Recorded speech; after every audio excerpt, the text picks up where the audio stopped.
Good afternoon. Yes, hello, good afternoon. Distinguished delegates, I call to order the second plenary meeting, and I would like to invite delegates to take their seats.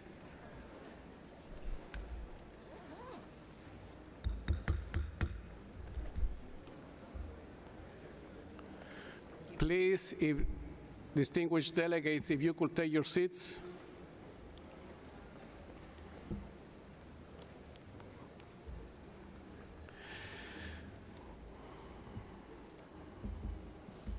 Distinguished delegates, we will now continue our consideration of Agenda Item 4.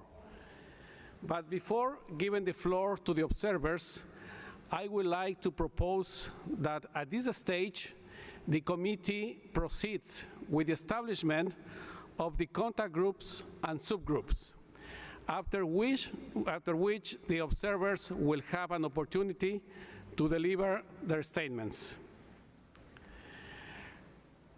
Distinguished delegates, thank you all for your relevant interventions this morning. I believe this will give us a good foundation as we move into the substance and technical matters in contact groups. Having heard your interventions, and as I highlighted before, I propose that the committee establishes 2 contact groups to further advance the development of the text of the instrument, using the revised draft text as the starting point and basis of textual negotiation, as agreed at the 3rd session. Each contact group will be led by 2 co-chairs. As I outlined it in the guidance note that, as I mentioned earlier, under Agenda Item 3C, the proposed mandates for the contact groups are as follows. Contact Group 1 will consider the elements addressed in Parts 1 and 2 of the revised draft text, including any relevant proposed annexes, and make recommendations to the committee on streamlining the text. This contact group, oh, now we have some music. That's a nice background. Thank you. This contact group 1, this contact group will be co-chaired by Ms. Wen Caesar of Palau and Mr. Axel Bormann of Germany. Contact Group 2 will consider the elements addressed in Parts 3 to 6 of the revised draft text, including any relevant proposed annex, and make recommendation to the committee on streamlining the text. The contact group will be co-chaired by Ms. Kate Lynch of Australia and Mr. Oliver Boachi of Ghana. The work of the contact groups will be further divided into subgroups, which I propose to establish as follows. Under Contact Group 1, Subgroup 1.1 will consider Part 1 elements 1, 2, 3, 4, 5, as well as Part 2 elements 12 and 13Bs of the revised draft text.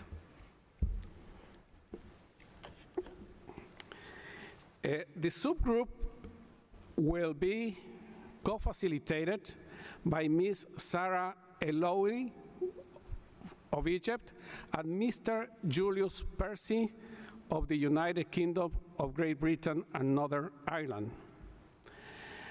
Under Contact Group 1, Subgroup 1.2 will consider Part 2, elements 1, 2, 3, 3Bs, 4, 4Bs, 5, 6, 9B, 10A, and 13 of the revised draft text.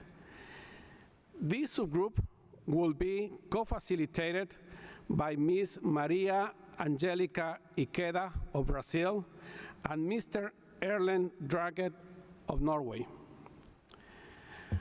Under Contact Group 1, Subgroup 1.3 will consider Part 2 elements 7, 8, 9A, 10B, and 11 of the revised draft text. This subgroup will be co-facilitated by Mr. Andres Duque of Colombia and Mr. Abdurrahman bin Ali Sheri of Saudi Arabia. Under Contact Group 2, Subgroup 2.1 will consider Part 3, elements 1 and 2 of the revised draft text. This subgroup will be co-facilitated by Ms. Noami Nawara Karekao of Uganda and Mr. Antonio Miguel Luis of Portugal. Under Contact Group 2, Subgroup 2.2, will consider Part 4, elements 1, 2, 3, 4, 5, 6, 7, 8, and 8Bs. Part 5, elements 1, 2, and 3, as well as Part 6. This subgroup will be co-facilitated by Ms. Marine Collignon of France and Mr. Dani Radisia of Indonesia. As I previously mentioned, both contact groups will be expected to complete their work at the latest by the end of Sunday, 28 April, with a view of making any outcomes of their work available in time for consideration by the committee in plenary meeting on Monday, 29 April. As is common United Nations practice, the meetings of contact groups and any informal consultations will be held in English only. Accordingly, there will be no interpretation, and any non-papers considered at these meetings will be in English. May I take it that the committee wishes to establish the two contact groups and the subgroups as just introduced?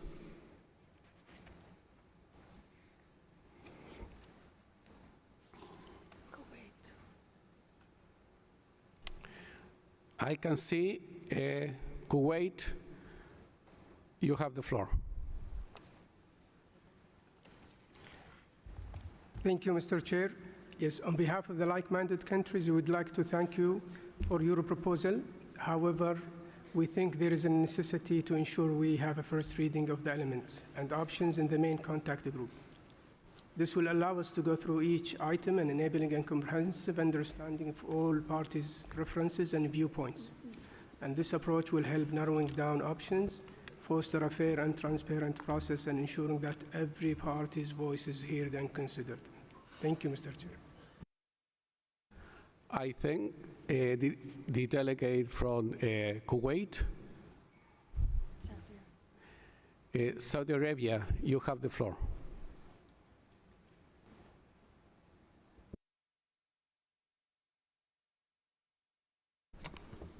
Thank you very much, Mr. Chair. I'll give my intervention in Arabic. سيد الرئيس، وفد المملكة العربية السعودية يؤيد ما ذكره الوفود فيما يخص مهام ودور مجموعات العمل الرئيسية لضمان فهم النص وتلخيصه في البداية. يجب أن تجري المجموعات الرئيسية المناقشات حول التفضيلات الأولية. Thank you, Chair.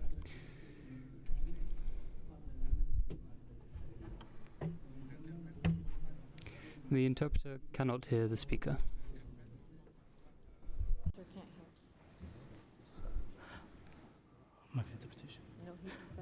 I'll switch my intervention to.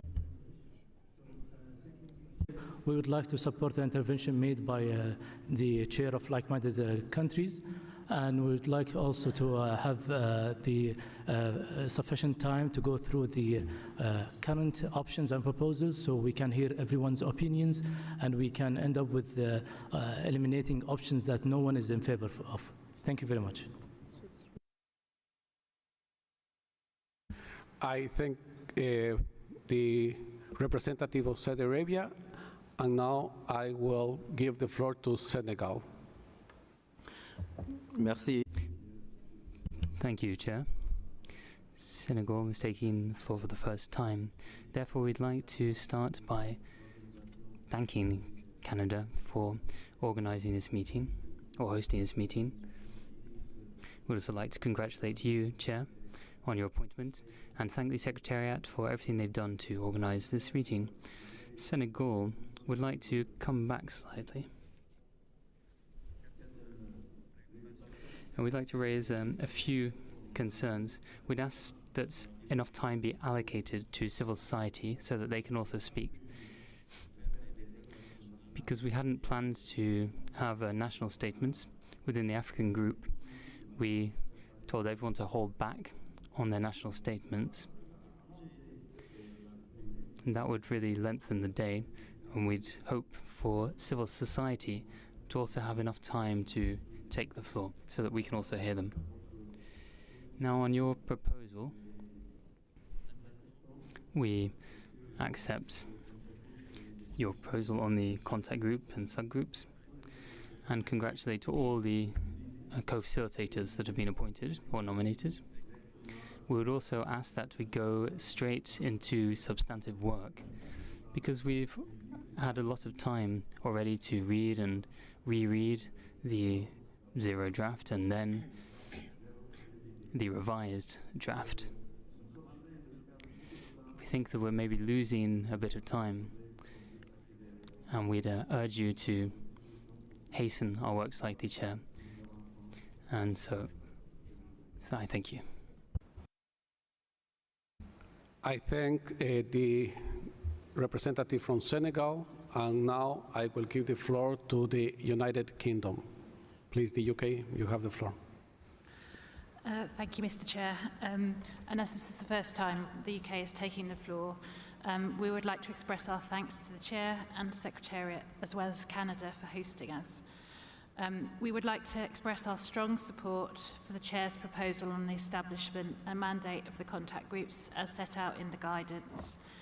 We believe that it strikes the right balance between allowing for substantive discussions and the need to progress the negotiations at pace to enable us to meet our shared commitment to reach an agreement by the end of the year. We can support the guidance set out by the Chair for an initial discussion on the revised draft text in the contact groups to identify areas of the text that may benefit from technical streamlining and possible ways forward to make progress on specific elements of the text. This should be done with a view to facilitating the discussions in subgroups and ultimately to deliver the mandates in contact groups to recommend streamlined text to the committee. Thank you, Mr. Chair. I thank the representative from the UK, and now I will give the floor a Chile. Chile tiene la palabra. Muchas gracias. Thank you very much, Chair. Since this is the first time that Chile is taking the floor, we would also like to thank you for all of your efforts during the intersessional period in keeping us informed of your plans. We'd also like to thank the Secretariat for ensuring that we have everything before us today. And we'd also like to thank the Government of Canada for hosting us here. We would like to support the idea that you proposed, Chair. We think you've been quite clear. We'll have 3 contact groups where we can have discussions. We think that since the text was submitted in December, we've already had enough time to finalize it here. We believe every delegation has already worked intensely prior to the meeting to set out which areas they want to work further on. So perhaps it's not necessary to go through once again all parts of the text with a new reading. We would like to ask that we begin substantive discussions straight away on specific elements within the draft text. to ensure that we have the outcome that we want here at INC-4, and to ensure that we have, therefore, a legally binding instrument. Thank you. Agradezco. I thank the delegation of Chile. Give the floor now to the European Union. Please, sir, you have the floor. Thank you, Mr. Chairman. And like all the other members of the INC, we would wish to move as quickly as possible into the contact groups to discuss all parts of the zero draft. And I think we need sufficient time to discuss all the different provisions of the revised text. We therefore support your approach as presented right now regarding the division of work between the contact groups and the subgroups, and welcome the nomination of co-chairs and co-facilitators. We think that having a first discussion on potential opportunities for streamlining and further a comparing of options in the text would present the opportunity for every member to give their vision and view on the draft text as it is. And I think that in the context of that, all concerns about possibility of discussing and describing positions on the text will be safeguarded, and in that sense we would hope that we can move forward on the basis of your proposed organization of work. Thank you. I thank the representative from the European Union, and now I give the floor to the representative from Switzerland. Switzerland, you have the floor. Thank you, Mr. Chair. First, I would like to thank Canada for hosting and welcoming us so warmly in Ottawa.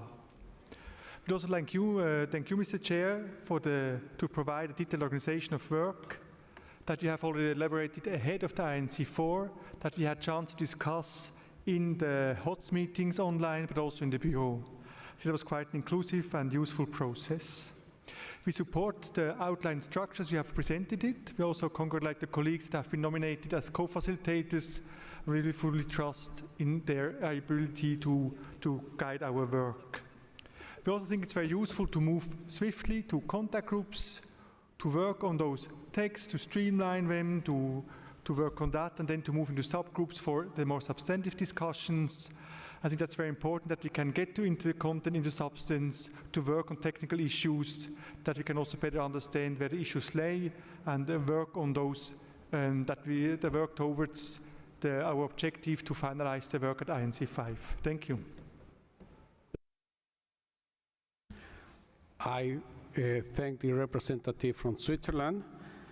Y ahora doy la palabra. And I give the floor to the representative of Uruguay. You have the floor. Thank you very much, Chair. Since this is the first time, we're speaking on behalf of GRULAC. For GRULAC, it's essential that we establish as soon as possible the two contact groups and their respective subgroups, as set out in the information notes circulated by the Chair. Given the scarce time we have available to complete our work, the expectations of GRULAC, and in line with the mandate from INC-3, is to use this revised draft text as the basis for our negotiations, with the aim to reduce the options set out within the text over the coming days. Thank you.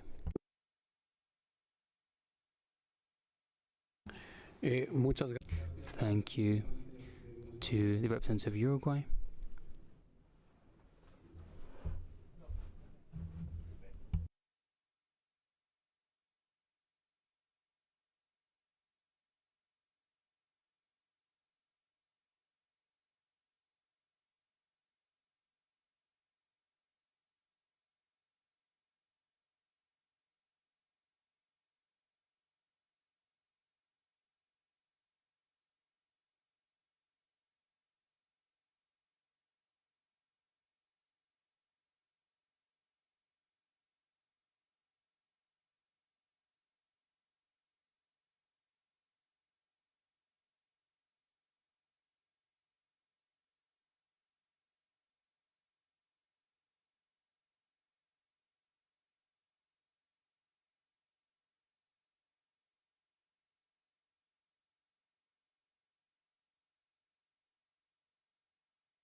All right, thank you very much for your patience.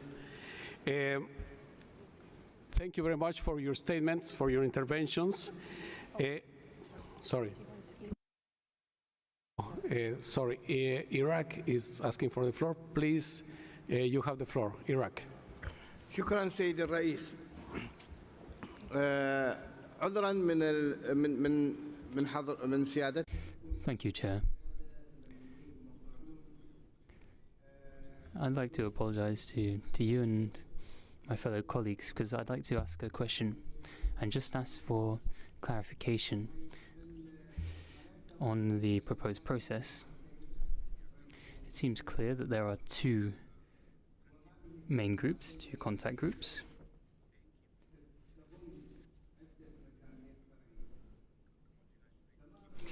And how would I put this? That these will then have subgroups within them.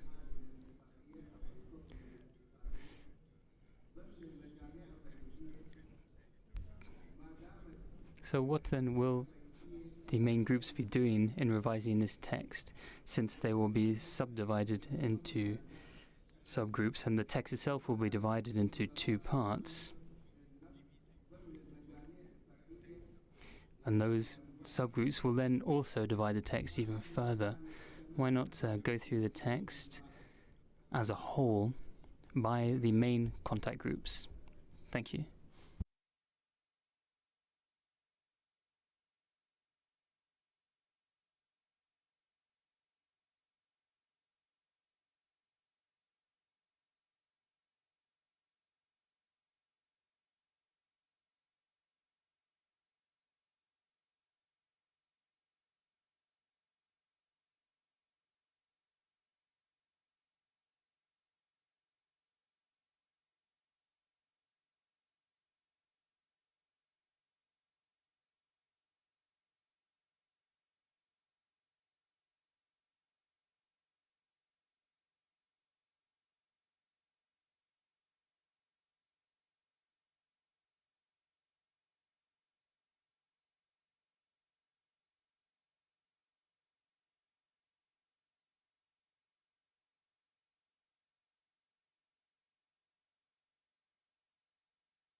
Well, sorry for that. Thank you very much. And I would like to give the floor now to Uganda. Please, Uganda, you have the floor. Thank you very much, Chair. We would like to seek for clarification on the relationship between the subgroups and the contact groups and the mandate of the main contact group vis-a-vis the subgroups, because if you look at the total number of the subgroups, they are 5.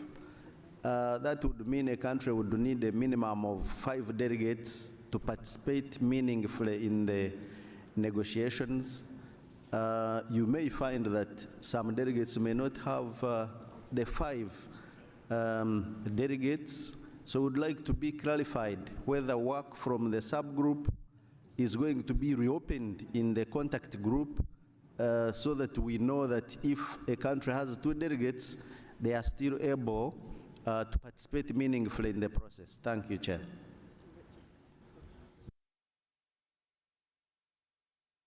I thank you very much, Uganda.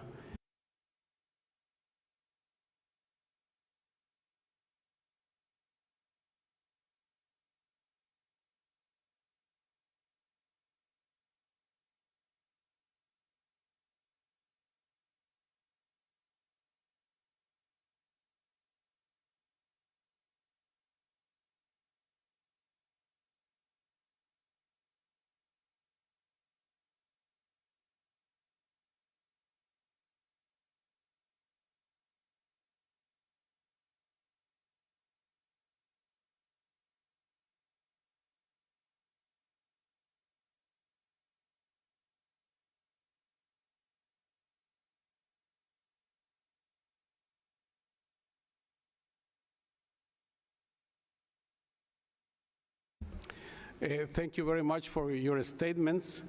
At the contact group level, or the contact groups will discuss at a general level all the elements of the revised draft text.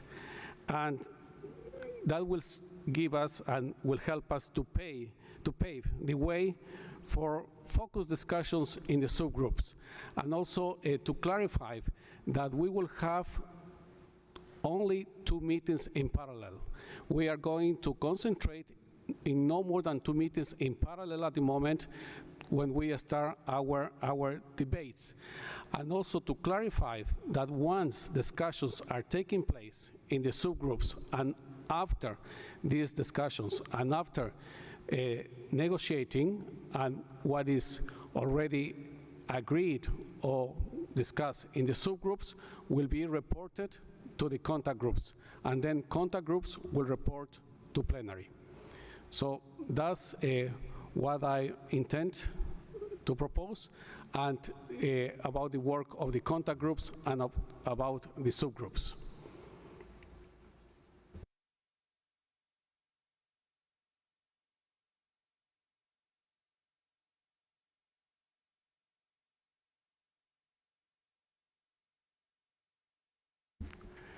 I can see now Iran.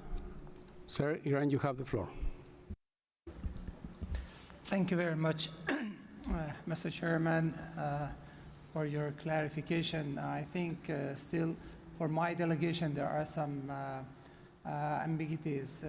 As I understood, after the initial discussion in the contact group, then the subgroups will start their works, and the outcomes will be reported to the contact group, and then through the contact group it will come to the plenary. But is there any possibility for the contact group to have further discussions on the outcome and the result of the subgroups, or it would just for their information? Thank you. Thank you very much, Iran. Yes, once the subgroups have reported to the contact groups, yes, there is that possibility. But I would like also to ask, to suggest to member states not to repeat discussions that has been taking already place in the subgroups, but of course it can be, yes, discussed in the contact groups once the subgroups have reported to the contact groups.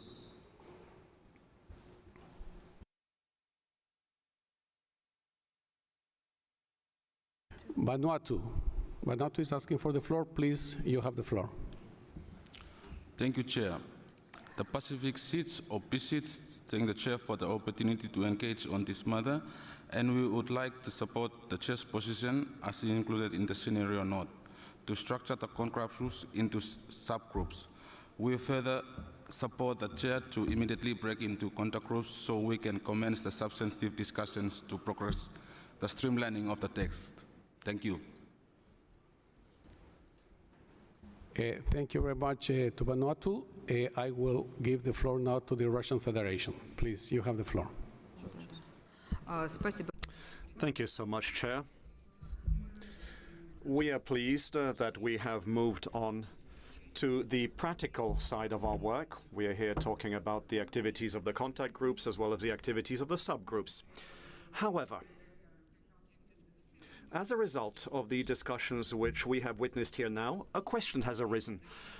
Following the conclusion of our plenary meeting, at which we believe we will adopt the proposals which you have just voiced regarding the chairs, co-chairs of the contact groups and subgroups. Now, the practical activity will start with the work of this group. Will it be with the work of one contact group, the first and the second, or as we earlier expected, are we going to start with our work immediately within the subgroups of Contact Group 1 and the subgroups of Contact Group 2? Another thing which isn't entirely clear to us is the order of work and interaction with the co-chairs of the contact groups, with the chairs of the relevant contact groups, with the chairs of the subgroups.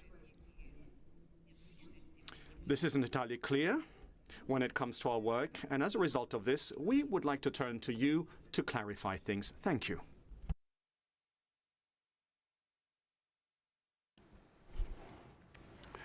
I thank the representative of the Russian Federation.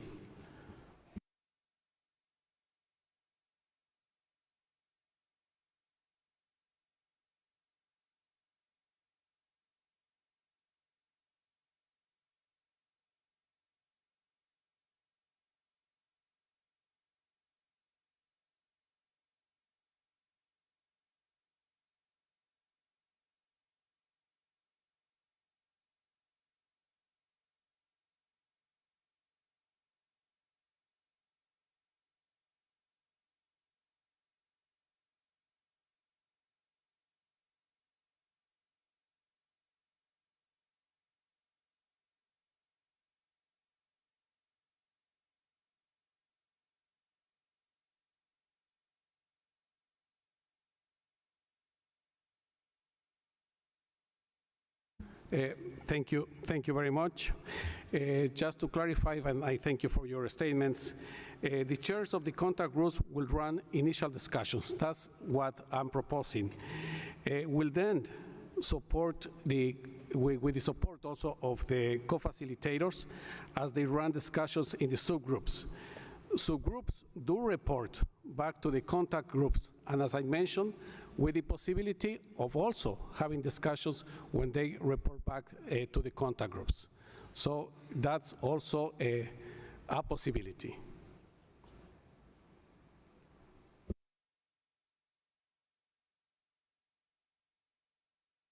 Sorry, I spoke Spanish, right? No?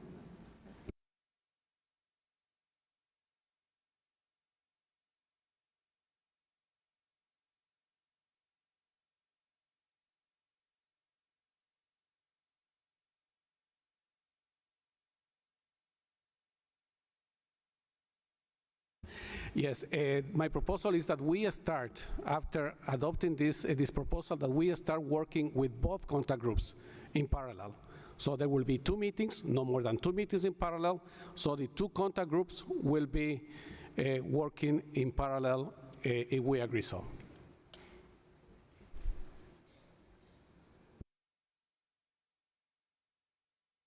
Samoa, you're asking the floor. Please, you have the floor, Samoa. Thank you. Thank you, Chair, and thank you for the clarification regarding the work set before us. As we said this morning, we would We look forward to moving quickly into contact groups and following the clarification that has been provided this afternoon. We support your proposal and look forward to doing so. Thank you.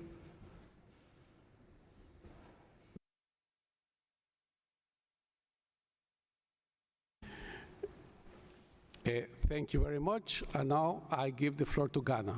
Please, you have the floor, Ghana. Thank you very much, Chair. We want to congratulate you for the guidance that you provided to the INC committee on how we are going to proceed with our work. We believe that the clarity provided would enable to fast track and make sure that we achieve what we are set to achieve at this INC, and therefore we will ask that we proceed into the contact groups and work according to the guidance that the chair has provided. Thank you very much. I thank you very much, Ghana.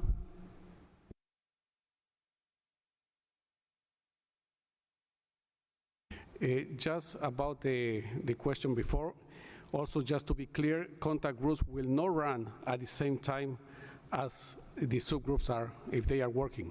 So it will be contact groups or subgroups. But again, no more than 2 meetings in parallel at this point.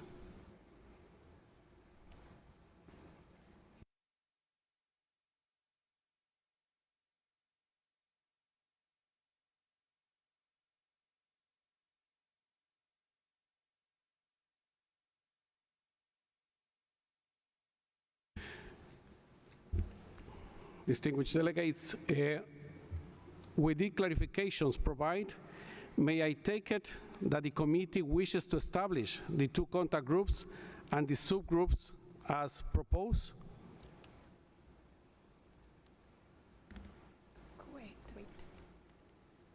Kuwait, you have the floor. Yeah, Mr. Chair, on behalf of like-minded, we agree on your proposal. Though we prefer our what we proposed earlier, but since that proposal seems endorsed by everyone, we'll just accept it. I thank you very much, Kuwait.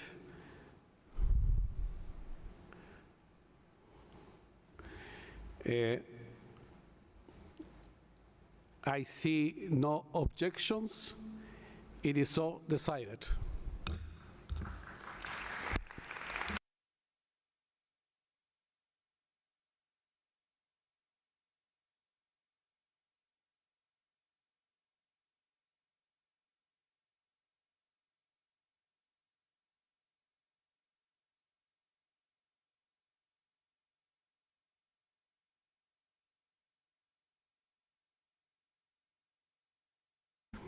Thank you very much.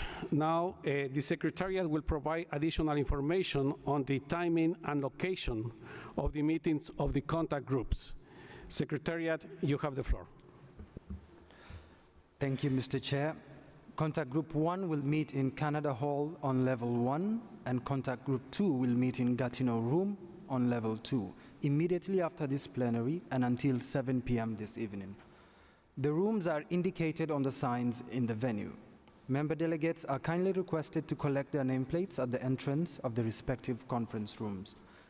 We would appreciate if member delegates would leave their nameplates in the room at the end of each meeting. Please note that only 1 delegate from each member may be seated at the table with microphones to ensure that all members have access to a microphone. Additional delegates are kindly invited to sit behind them. Observers may be seated on a first-come, first-served basis in the section of the room marked with observer nameplates. As per usual practice, contact group sessions cannot be recorded or shared through social media. Delegates are kindly reminded to check the schedule for latest information, which will be updated regularly. We would like to remind delegates to please not leave your belongings unattended in the conference room and refrain from reserving seats, as UN security may remove your belongings. Thank you, Chair. Thank you very much to the Secretariat. Distinguished delegates, at this stage, I wish to inform delegates that through my informal consultations in the heads of delegations meetings held on 8 and 9 April on intersessional work, it has been emphasized that delivering a targeted, inclusive, efficient, and transparent intersessional work mandate between the 4th and the 5th session is essential to inform key aspects of the negotiations and to enable us to conclude the negotiations. In this regard, I intend to undertake further consultations with respect to specific issues as the need arises from the contact groups, including on the development of proposed modalities and content for intersessional work to be carried out between the 4th and the 5th sessions of the committee. I will announce further information on this during the week.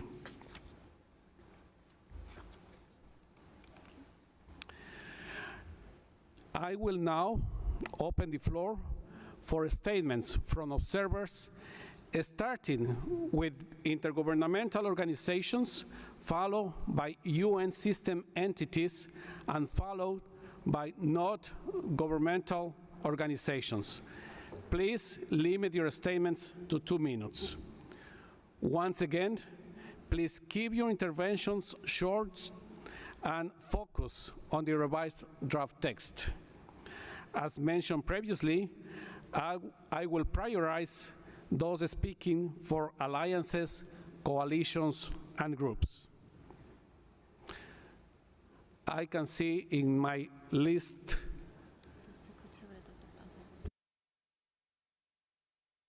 the Secretariat of Basel, Rotterdam, and Stockholm. Please, BRS, you have the floor. Thank you very much, Mr. Chair. Mr. Chair, Excellencies, ladies and gentlemen, colleagues, today as we gather here again to continue to address the work of this most pressing environmental challenge of this generation, plastic waste pollution, which was taken under UNEP Resolution 514, it highlights the urgent necessity for international conventions to collaborate effectively in combating this global issue. Specifically, the conferences of the parties to the Basel, Rotterdam, and Stockholm Conventions have emphasized close cooperation with this particular INC process. To tackle pollution, ladies and gentlemen, we need a life cycle approach, which is the basis of the current 3 global conventions, the Basel, Rotterdam, and Stockholm Conventions, which also primarily treats plastics as resources to be reused.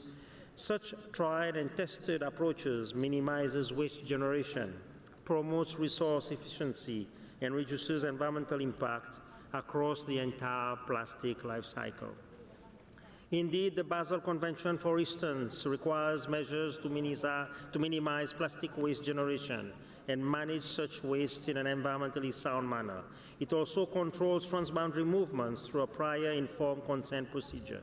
Recent amendments extend these provisions to cover all plastic waste, reinforcing the importance of environmentally sound management of plastic waste by all parties to the Convention. And indeed, in 2023, the COPs also approved the plastic waste technical guidelines. Similarly, the Stockholm Convention targets persistent organic pollutants, including plastic additives, through measures to reduce releases from intentional and unintentional sources. It empowers parties to develop strategies for identifying and managing products and wastes containing these particularly hazardous chemicals. The Convention has also a mechanism to review and add new chemicals to the list of persistent organic pollutants in its annexes. Meanwhile, the Rotterdam Convention also facilitates shared responsibility in international chemicals trade, including plastic additives, and promotes their environmentally sound use. But it is not just about policies and regulations. It's about action and also implementation. These 3 conventions offer a lifeline of support, providing technical assistance, financial mechanism, global monitoring program, and regional centers, as well as technical guidelines. They foster cooperation, enhance coordination, including through partnership, and strengthen compliance, paving the way for effective implementation of these international treaties. So looking ahead, the new international legally binding instrument on plastic pollution should build upon this foundation. Institutionalize and effective cooperation, coordination and complementarity among the existing multilateral environmental agreements, such as the Basel, Rotterdam, and Stockholm Conventions, and the new instrument are paramount in addressing the complex challenges of plastic pollution. We hereby reaffirm our ongoing commitment in this endeavor. Thank you very much, Mr. Chair. I thank the BRS Secretariat, and now I give the floor to the International Labor Organizations, ILO. ILO, you have the floor. Your Excellency, Chair of the INC, distinguished delegates, observers, ladies and gentlemen, I make this statement today on behalf of the ILO, which is a tripartite organization bringing together the views of 187 member states, employer organizations, and worker organizations. In 2022, ILO constituents and the global community declared that all workers have the fundamental rights to a safe and healthy working environment. As we continue to develop the treaty, it is imperative to recognize that all workers in all sectors across all global value chains, from extractive industries to waste picking, have the fundamental right to participate in decent work without harm to their health. In the spirit of promoting decent work for all, the ILO urges member states and observers to ensure that actions to advance safety and health, as well as a just transition, are not only explicitly referenced, but operationalized. A just transition entails creating decent work opportunities for all workers, including those in the informal economy, fostering safe and healthy working environments, providing an enabling environment for enterprises of all sizes, in particular small and micro enterprises, and reducing inequality. It should be guided by nationally defined development priorities and based on inclusive social dialogue. In this context, the ILO guidelines for a just transition provide the central reference for policymaking. The ILO would like to emphasize that a comprehensive treaty framework should be founded on social dialogue, which means that workers and employers should be key and critical stakeholders. Social dialogue must also be at the heart of formulation and implementation of national action plans, and ILO constituents can help ensure a balanced approach to just transition. In closing, the ILO reaffirms its commitment to collaborate with all member states and observers as we collectively pursue the promotion of decent work, safety and health, and just transitions towards the greater goal of ending plastic pollution and ensuring social justice for all. Thank you very much for your attention. I thank the representative from ILO, and now I give the floor to the International Maritime Organization. IMO, you have the floor.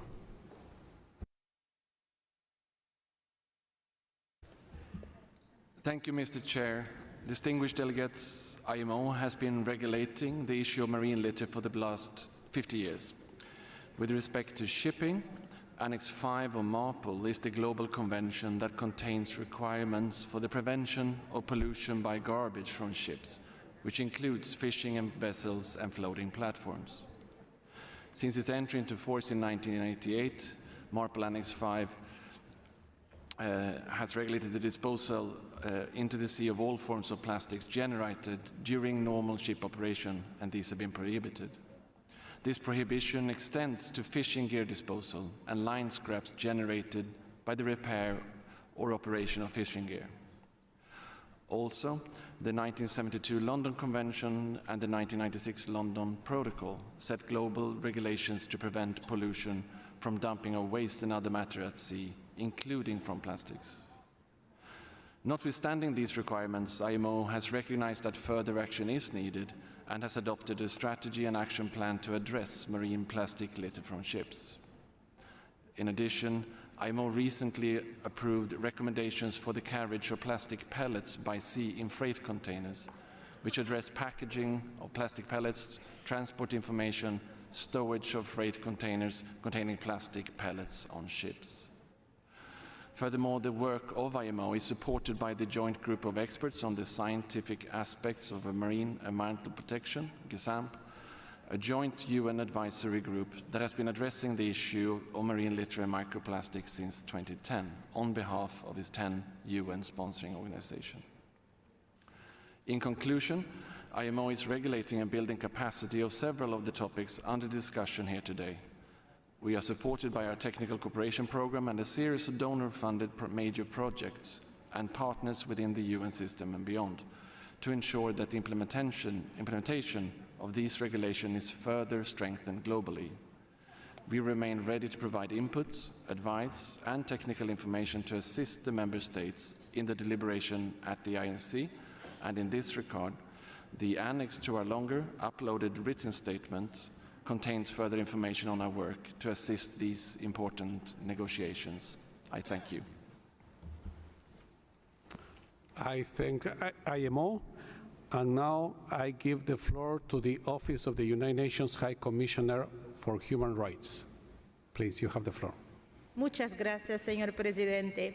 The catastrophic impacts of corporate greed and unsustainable, unprincipled production of plastics have been documented so thoroughly that there is no longer any doubt as to the extent to which plastics are undermining our common future. A plastic treaty centered in human rights is a matter of legal obligation and will create better conditions for action and accountability. Such a treaty should prioritize prevention of pollution with caps on plastic polymer production, as well as toxic-free upstream solutions like reuse to reduce supply and demand of plastics. Should also ensure access to remedy for people and communities that have suffered harms, including from transboundary impacts. Should also make information accessible and available, including through mandatory disclosure requirements for business, so we can end corporate efforts to suppress evidence of the harmful impacts of plastics. Should also enact mandatory human rights due diligence aligned with the UN guiding principles on business and human rights. It should also take effective measures to address the historically disproportionate impact of plastic pollution on indigenous peoples, frontline communities, and waste speakers, including from legacy pollution. Listen to them. It should also align action to address plastic pollution with the best available scientific evidence and the precautionary principle. Science has showed us how plastics in the environment break down into micro and nanoparticles, irretrievable and irreversible. Waste management alone will not get us out of this crisis. Should also establish just transition programs, ensuring that workers, including waste speakers, and communities affected throughout the plastic life cycle are protected. And should also operationalize the principles of equity and polluters pay, including through capacity building, technical assistance, technology transfer, and resource mobilization, supported by those most responsible for the plastic crisis, for the benefit of those most affected. In closing, any person that is given a choice will choose nature over destruction. Delegates here today have the chance to design measures to end plastic pollution and give all people everywhere a chance to enjoy the benefits of development and a life with dignity. I thank you.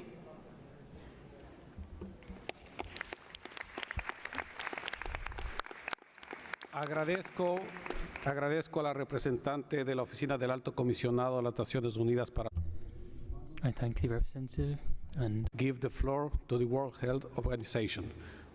WHO, you have the floor. Thank you, Chair. The World Health Organization and the Secretariat of the WHO Framework Convention on Tobacco Control, FCTC, welcomes the revised draft text of the legally binding instrument on plastic pollution, including in the marine environment. WHO conveys the concerns of its 194 member states expressed to its Resolution 7617 of 2023 that the production, consumption and disposal of plastic products, including microplastics and related chemicals, have the potential to impact human health both directly and indirectly. WHO therefore calls for a strong treaty text that consistently and in all relevant provisions recognises the potential risks to human health from plastic and its constituent chemicals. Recognising the disproportionate burden on Indigenous communities and other vulnerable populations, WHO emphasises the importance of incorporating a rights-based approach, cross-sectoral collaboration and health equity throughout. WHO does not support a blanket exemption from treaty obligations for medical and health uses. Instead, we propose including healthcare as one of the dedicated programs of work and/or in sector-specific approaches to product design and innovation to leverage existing healthcare expertise in sustainable supply. WHO has many resources that can be used to assist treaty implementation, including guidance for medical products registration, risk assessment expertise for chemicals of concern, waste management both inside the health sector and beyond, and a number of sustainability initiatives in the healthcare supply chain, such as the Alliance for Action on Climate Change and Health, ATTACH.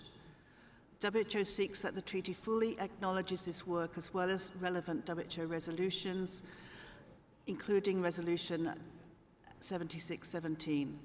The WHO Framework Convention on Tobacco's Control recent decision to address plastic waste from tobacco products and electronic devices, and including a potential ban on plastic cigarette filters, is complementary to the proposed treaty, and further discussion with the WHO FCTC Secretariat warranted.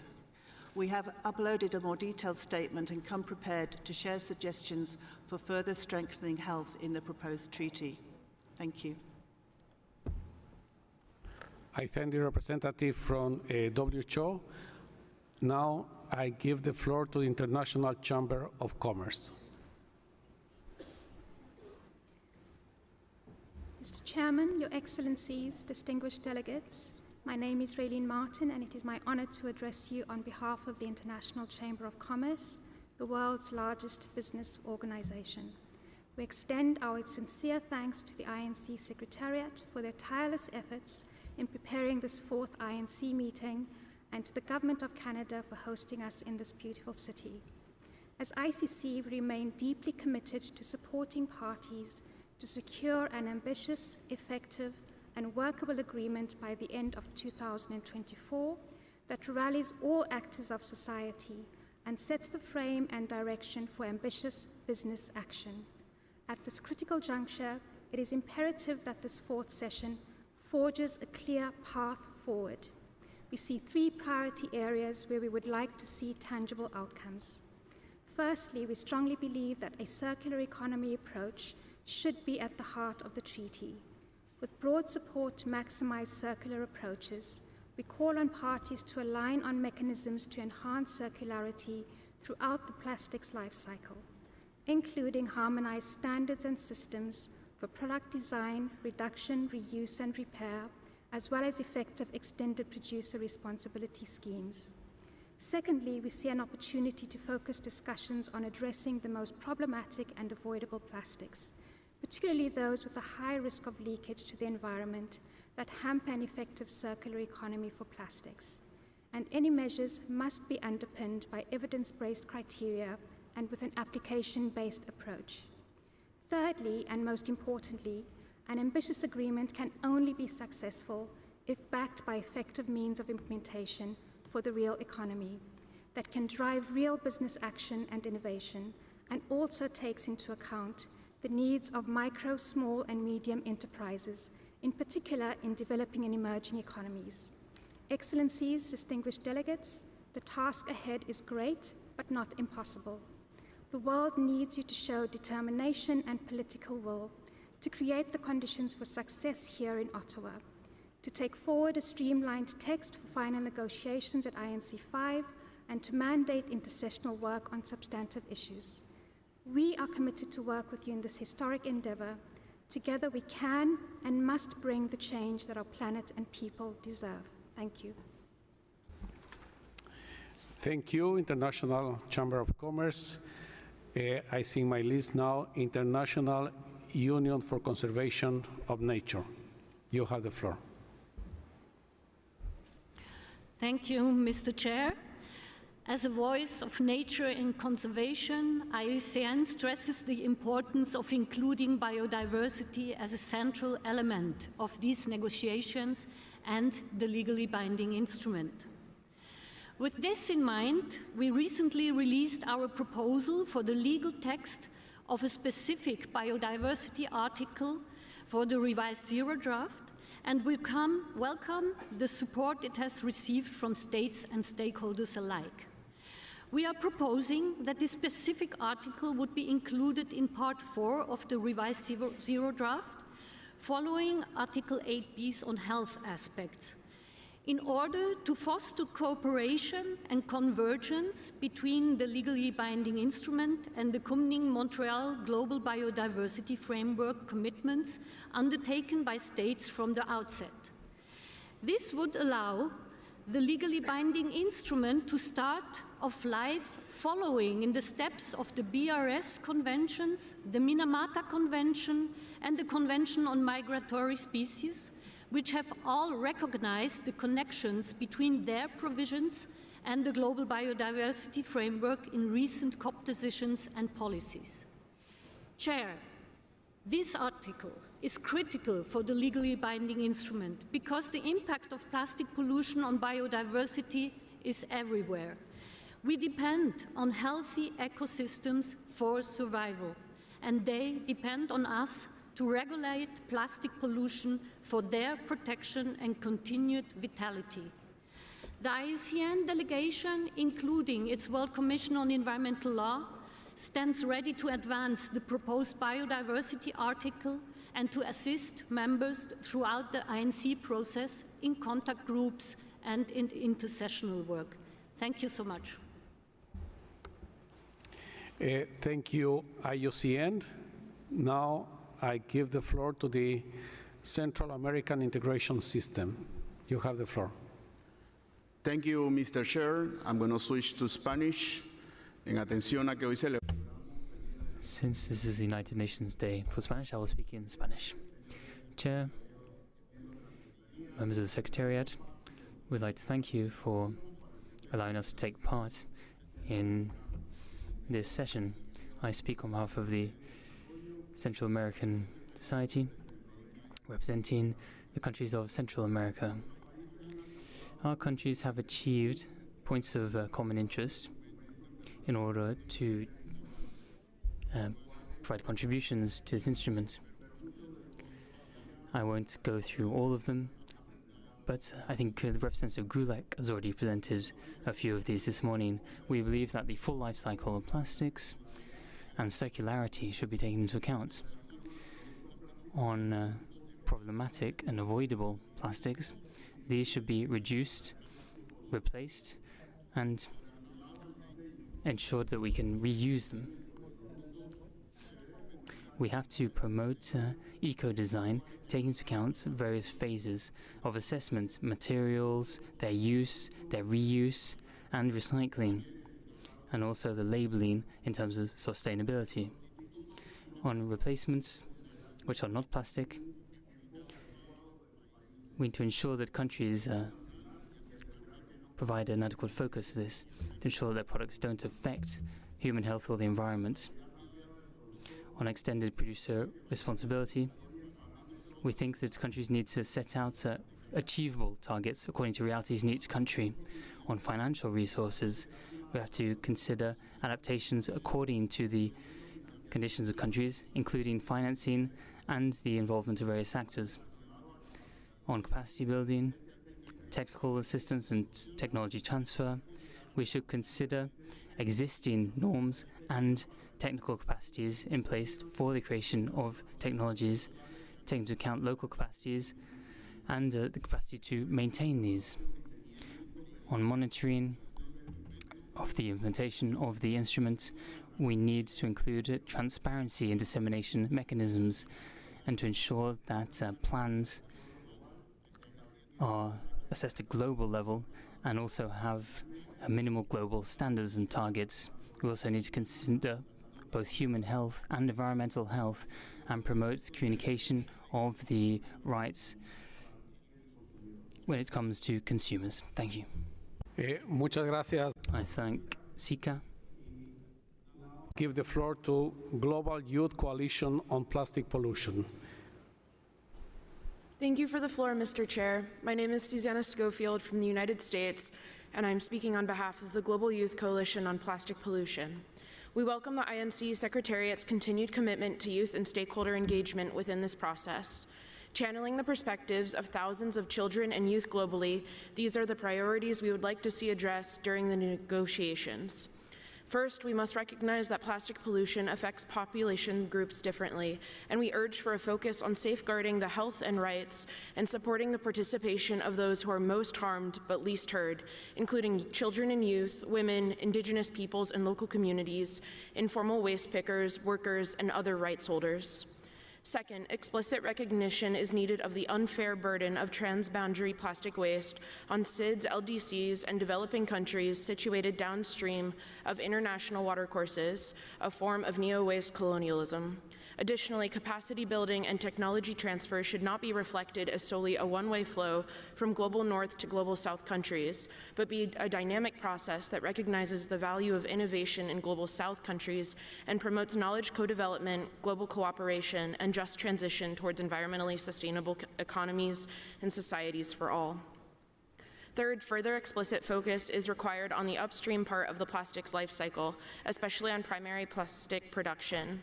Exempting any one phase of the life cycle or only focusing on downstream waste will allow plastic pollution and toxic exposures to rampantly persist, in direct contradiction with the scope stated in UNEA Resolution 514.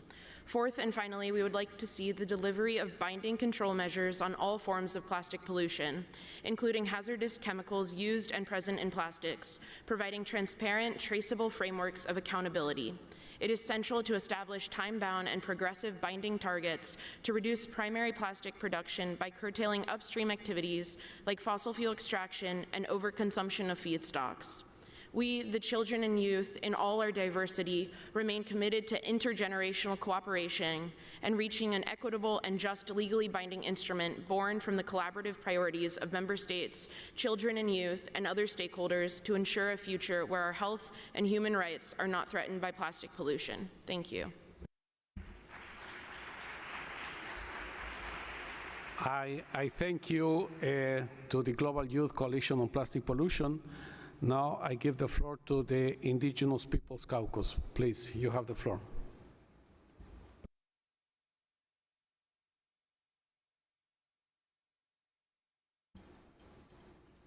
The Indigenous Peoples Caucus.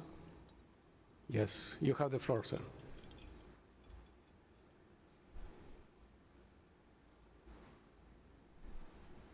You can say.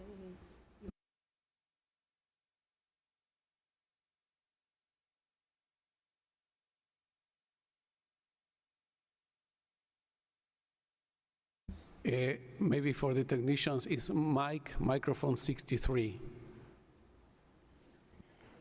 Thank you, Mr. Chair. My Anishinaabe name is Ogama-Gijiko-Kwe. I am here representing the Indigenous Peoples Caucus. I ascend from a Shunyang Anishinaabe. These negotiations are convening on unceded, unsurrendered, stolen land of the Algonquin Anishinaabe territory. We carry the legacies of our ancestors, and we equally shoulder the responsibility for future generations. Indigenous worldviews understand that people are not separate from the environment and that the wellness of nature is inextricably connected to our own well-being and survival. And because of that, we live purposefully and carefully and bear responsibility as caretakers and protectors. Our Indigenous knowledge systems and ways of life are well positioned to lead negotiations towards an ambitious and effective plastics treaty, well positioned to lead negotiations that is just and addresses the full impacts of plastic pollution and the climate crisis it exacerbates. Let us also acknowledge the special vulnerabilities of the Pacific and Arctic Indigenous peoples who are at the receiving end of microplastics affecting our food sovereignty and security. We therefore urge parties to reaffirm the UN Declaration on the Rights of Indigenous Peoples, particularly Article 3 on self-determination, human rights, the right to information, participation. Excuse me, if you could slow down because interpreters cannot follow you. Thank you, sorry. We therefore urge parties to reaffirm the UN Declaration on the Rights of Indigenous Peoples, particularly Article 3 on self-determination, human rights, the rights to information, participation, and our rights to free, prior, and informed consent. Accurately ensure the use of the terminologies Indigenous peoples and Indigenous knowledge are consistent within UN DRIP. Facilitate the development of national implementation that plans to ensure a just transition through equitable and responsible resourcing and partnering with Indigenous peoples and other vulnerable groups to end plastic pollution. Lastly, we urge policymakers to make decisions that ensure our future generations can live and thrive as our ancestors did. Chimigwech, thank you. I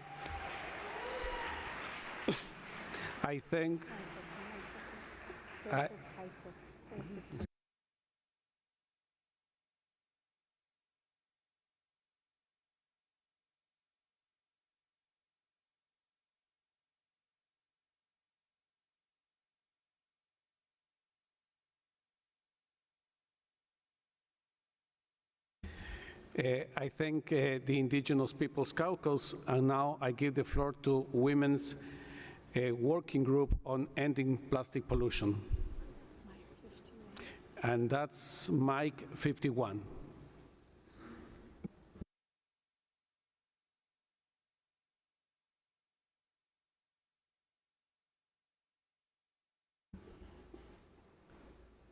Can we activate Mike 51?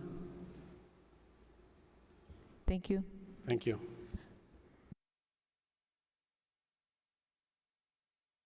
Yeah. Thank you for the floor. Distinguished delegates, I am Dalia Marquez from the NDJU Juventud Unida Nación, and I am speaking on behalf of the Women's Working Group on Ending Plastic Pollution. And we want to highlight the future plastic treaty must ensure a just transition, human rights approach, intergenerational equity, equitable stakeholder engagement, prioritizing women's and other groups in vulnerable situations. The treaty must also include women's perspectives. Plastic toxic life cycle disproportionately impacts women's health, as evidenced by microplastics, infiltration, and endocrine disruptive chemicals that cause cancer, infertility, and irreversible health disorders. Our demands for a moratorium on hazardous plastics and robust transparency mechanisms reflect this urgent concern. The treaty must prioritize solutions that prevent adverse impacts on human health and the environment, including reducing plastic production, eliminating toxic chemicals, and increasing traceability throughout the life cycle. A dedicated financial mechanism is necessary to implement the treaty and its objectives, particularly for countries of the global south and those with economies in transition. Includes a mechanism of funding for support on stakeholder engagement. Meaningful stakeholder engagement is key, emphasizing women's participation in the design, implementation, and monitoring of national plan. We advocate for a legally binding commitments and transparent monitoring to ensure treaty effectiveness and accountability. Our position aligns with the Rio principles. We urge delegates to work towards a comprehensive treaty covering the full life cycle of plastic, prioritizing a sustainable future for all. Thank you. Thank you to Women's Working Group on Ending Plastic Pollution. Now I give the floor to the Coalition of Local and Subnational Governments. And that's Mike 42. Am I coming through? Thank you. Thank you, Chair, and our appreciation to yourself and the INC Secretariat for your efforts to make this an efficient and inclusive process. Esteemed members and observers, I am delivering this statement on behalf of the Local and Subnational Governments Coalition to End Plastic Pollution. The coalition was convened under the leadership of ICLI, Local Governments for Sustainability, the Government of Catalonia, Government of Quebec, and UCLG, with the support of many partners, including the Global Cities Hub, Regions 4, C40, and the WWF, in collaboration with UN Habitat and UNEP cities. The coalition was officially launched yesterday during Partnership Day and already has the support of many cities, local and subnational governments. The objective of the coalition are to ensure that local and subnational governments are recognized as key stakeholders during the negotiations process and included in the text of the future international instrument to ensure effective implementation. While these objectives may appear simple, they are not yet reflected in the current revised Zero draft. Plastic pollution is a complex issue involving multiple stakeholders, and as such, it requires a whole of government and whole of society approach, as many of our colleagues have remarked so far. These need to be better reflected in the future instrument, especially in its preamble, principles, and implementation sections. We wish to appreciate the important reference to ensuring adequate technical and financial resources for subnational governments in relation to waste management. However, this reference does not go far enough to encompass inclusion in decision-making, nor the role of local and subnational governments across the plastic supply chain. We are here to help. Our aim is to contribute to this global threat and to provide our perspective, experiences, and good practices to deliver an effective, ambitious, and robust treaty. You can find our position statement and suggested inputs on the Coalition webpage and uploaded in English, French, and Spanish on the INC-4 Statements platform. The statement will be open to signatories and supporting partners, and while we aim to elevate the voice of local and subnational governments, this must, as always, be a collaborative effort with national governments. We wish to engage directly with members and invite you to connect with us over the course of this week, and we look forward to supporting your efforts in this process. Thank you very much. I thank the coalition of local and subnational governments, and now I give the floor to the Scientist Coalition for an Effective Plastic Treaty, and that will be microphone 80. Thank you for the floor, Chair and distinguished delegates. Since this is the first time the Scientist Coalition has taken the floor at INC-4, we wish to congratulate Your Excellency on your new appointment.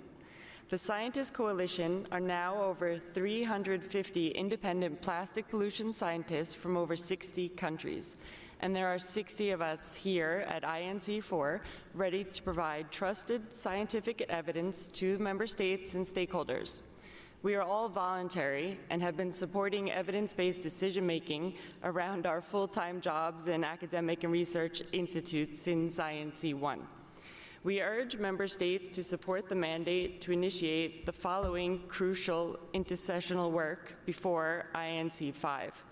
1, ambitious global and national plastics production reduction targets, acknowledging that 1% to 3% per year will not be enough to end plastic pollution because plastics are persistent and cumulative. 2, essential.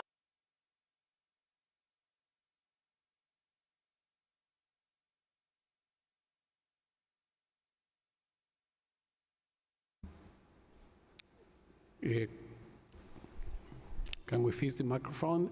It is microphone, the mic 80, 80. Does this work? Yes. Okay, the second point, essentiality, hazard-based safety, sustainability, and transparency assessment criteria for plastics chemicals, polymers, products, technologies, and systems and services across the full life cycle of plastics. And third, establishment of a science policy interface as a subsidiary body of the future instrument grounded in robust conflict of interest and representational policies. The work of our scientists does not finish at INC-5. We stand ready to support intersessional work and the implementation of the future instrument.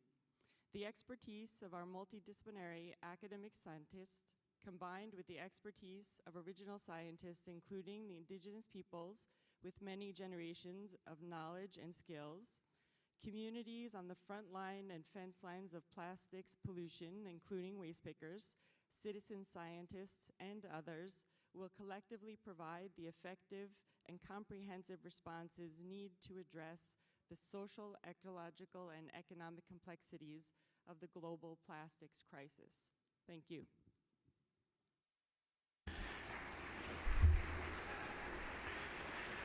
Thank you to the Scientist Coalition for an Effective Plastic Treaty.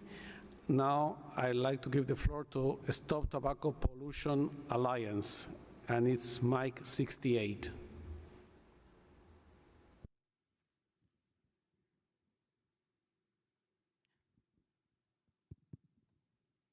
Thank you, Chair. I will speak in Spanish.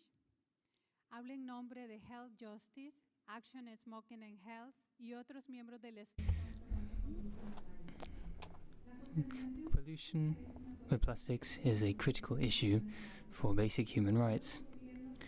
All the governments present here in this room have committed to a human right to health. All human rights are relevant to this treaty, but human health is unique in the sense that people who have died cannot exercise their other rights.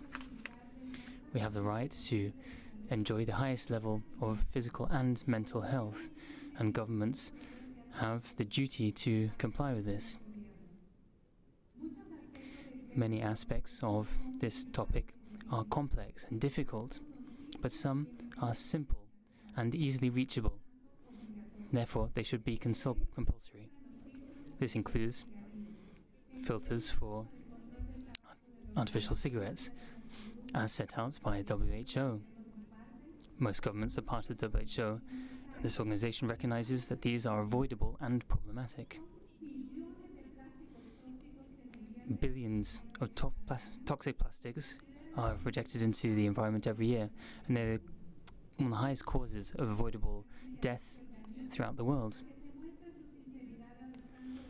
We need to adopt language to prohibit cigarette filters. There's a lot more to be done beyond filters in order to safeguard our planet and future generations. But if we don't prohibit or ban cigarette filters, then why are we even here? Thank you. Agradezco a la representante del STPA. And now I'd like to give the floor to the International Trade Union Confederation. And it is microphone 46. Thank you, Mr. Chair, Excellencies, distinguished delegates. I'm Ripon Chaudhary speaking on behalf of the global trade unions represented by the International Trade Union Confederation, ITUC. ITUC is the global voice of the world's working people, represent 200 million workers organized in 167 countries and territories. The labor groups reviewed the zero draft and wishes to bring to the attention of the INC-4 negotiators that just transition concept as per the ILO definitions and the occupational health and safety OHS must be the heart of the legally binding treaty, whose text must contain, firstly, a comprehensive coverage of all workers, including waste pickers, along with the supply chains of the plastic and wastes, both upstream and downstream, regardless of employment status. Secondly, concrete, adequate measures to ensure just transition throughout the development of national plan of action and their implementation. Thirdly, the respect of fundamental labor rights as per ILO decent work framework and adequate social protection coverage for all concerned workers. Fourthly, reference and concrete measures to uphold workers' occupational health and safety related to plastic products, plastic pollution, including ILO Convention 170, ILO Convention 155, and 187. Mr. Chair, in conclusion, we request to set up a setup of intersessional expert group on just transition, waste management system financing, and stakeholder engagement. The scenario note for INC-4 at point F mentioned that the chair is open to having intersessional work to be carried out between INC-4 and INC-5. The intersessional expert group of just transition waste management requires the main involvement of International Labour Organization, ILO, and the workers' representation. We are available to provide our expertise to the negotiators on this key of topics. Thank you for your attention. Thank you to the International Trade Union Confederation. And now I give the floor to the Center for Oceanic Awareness, Research and Education. And it is mic 67. Thank you, Chair, and good afternoon, Excellencies, distinguished delegates, dear colleagues, ladies, gentlemen, and all gentle persons, all protocols observed. I represent CORE, the Center for Oceanic Awareness, Research and Education, and I have the privilege of speaking on behalf of the UNEP NGO major group. Many of you will recall the excitement, euphoria, and hope that filled the room when Resolution 514 was gavelled at UNEA 5.2. Now, more than 2 years later, we're here kicking off the fourth negotiation session. And while much work has been done, we have fallen far short of the ambition we all knew would be necessary to achieve this monumental task for the sake of humanity. The tide of plastic pollution rises with each passing day, threatening the health of our planet and ourselves. We must pick up the pace, and we must get this done. Unfortunately, as well as many of my colleagues have stated over and over, conflicts of interest exist in these proceedings, and some parties are obstructing our progress. It is imperative that we all work in good faith and that we proceed with already provisionally agreed, as well as time-honored, voting procedures in the absence of consensus. Insisting on consensus for substantive matters is equivalent to allowing a singular veto, and that strips this process of ambition. It has been said many times before that we want to leave no one behind. However, there is only so much we can do when some simply refuse to move forward from the status quo.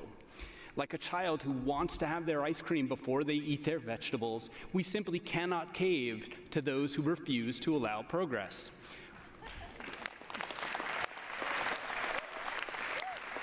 We must do what is right for everyone, and everyone must eat their veggies, whether or not they admit it's for their own good. Indeed, it is in all of our interest. Our lives, all our lives, are directly impacted, and the very future of our planet depends on this work. Thank you.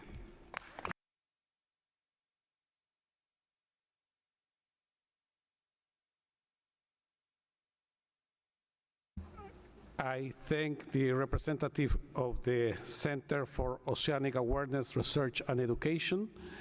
And now, distinguished delegates, we are approaching to the end of our plenary meeting.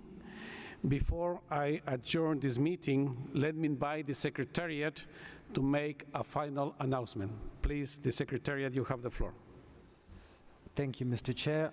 Contact Group 1 will meet in Canada Hall 1, and Contact Group 2 will meet in Gatineau Room from 5 to 7 p.m. this evening. The rooms are indicated on the signs in the venue. We would also like to remind delegates to return their headsets at the end of every plenary meeting. Thank you, Mr. Chair. Thank you to the Secretariat. This now brings us to the conclusion of our meeting today, and I thank you very much, and the meeting is adjourned. Thank you.